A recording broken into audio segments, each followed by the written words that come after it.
Sabe aquela sensação de olhar para alguma coisa no mundo e pensar, isso tinha que ser diferente? Pois é, todo mundo, em algum momento, já sentiu essa vontade de construir um lugar melhor. Só que, entre querer e fazer, existe um baita espaço, né? Como é que a gente transforma essa vontade em algo concreto?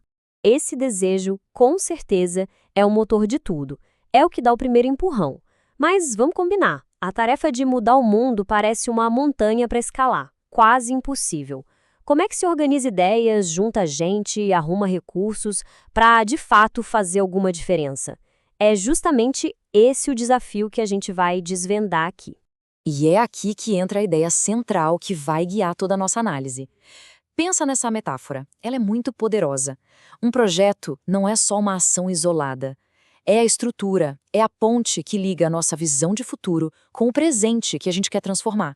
Ok, então vamos mergulhar nisso. Nessa primeira parte, a gente vai entender o que é um projeto social na sua essência. Uma ação que é pensada, organizada e que tem a intenção de transformar. Exatamente. Não é uma coisa feita no impulso, sabe? Um projeto social é quase um roteiro. Ele obriga a gente a sair daquele desejo vago de ajudar e a criar um plano de verdade, com começo, meio e fim. Um plano para atacar a raiz de um problema bem específico. Agora, vamos dar um passo para trás. Se os projetos são essa ferramenta tão boa, por que parece que eles viraram tão comuns hoje em dia? A resposta para isso está numa grande virada na forma como a sociedade se organiza.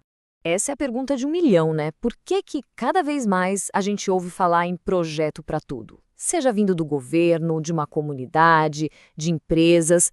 Para entender isso, a gente precisa olhar um pouquinho para a história recente.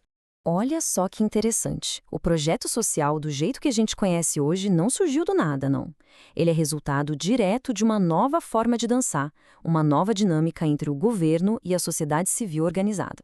E o que foi que causou essa mudança toda? Vários fatores. Aqui no Brasil, por exemplo, depois da Constituição de 88, o Estado começou a descentralizar, a passar mais responsabilidades para os municípios. Ao mesmo tempo, a sociedade civil, com ONGs e movimentos, ficou muito mais forte querendo participar. E aquela linha que separava o que era coisa do governo e o que era da sociedade ficou bem mais borrada. Então, a grande virada de chave foi essa. O governo deixou de ser o único que fazia tudo acontecer. Ele virou um grande articulador, um maestro, que conecta e regula parcerias com ONGs, empresas, comunidades. E para essa orquestra toda funcionar e falar a mesma língua, precisava de um método. Esse método é o projeto. Certo, já entendemos de onde veio essa história de projeto. Mas na prática, o que exatamente é um projeto social? Quais são as peças que fazem essa ferramenta ser tão útil e eficaz?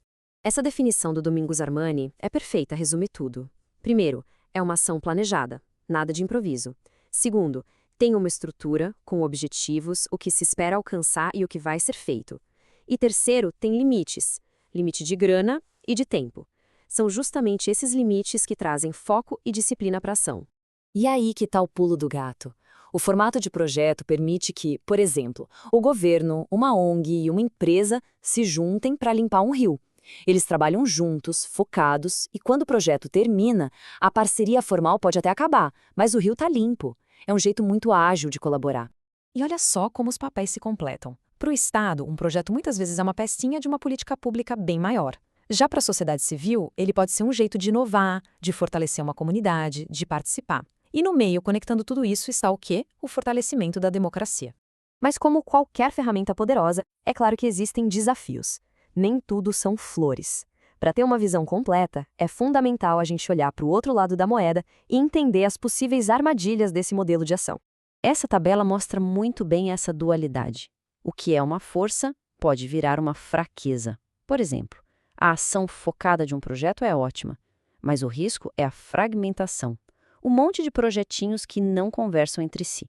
A clareza sobre quem faz o quê é excelente, mas o perigo é a descontinuidade. O projeto acaba e ninguém dá sequência. E vamos focar um pouco nesse risco da fragmentação, porque ele talvez seja o maior perigo de todos. Se cada um age no seu canto, a gente corre o risco de criar várias ilhas de boas intenções num oceano de problemas. Elas não se conectam para formar um continente de transformação de verdade. Projetos são potentes, sim, mas eles precisam fazer parte de algo maior. E a gente encerra voltando para a nossa imagem central. a da ponte, mas agora com uma provocação. Entender o que é um projeto social é ter em mãos uma ferramenta de construção, uma ferramenta para construir pontes entre onde a gente está e onde a gente quer chegar. A questão que fica no ar é: que pontes as comunidades, a sociedade, precisam construir agora?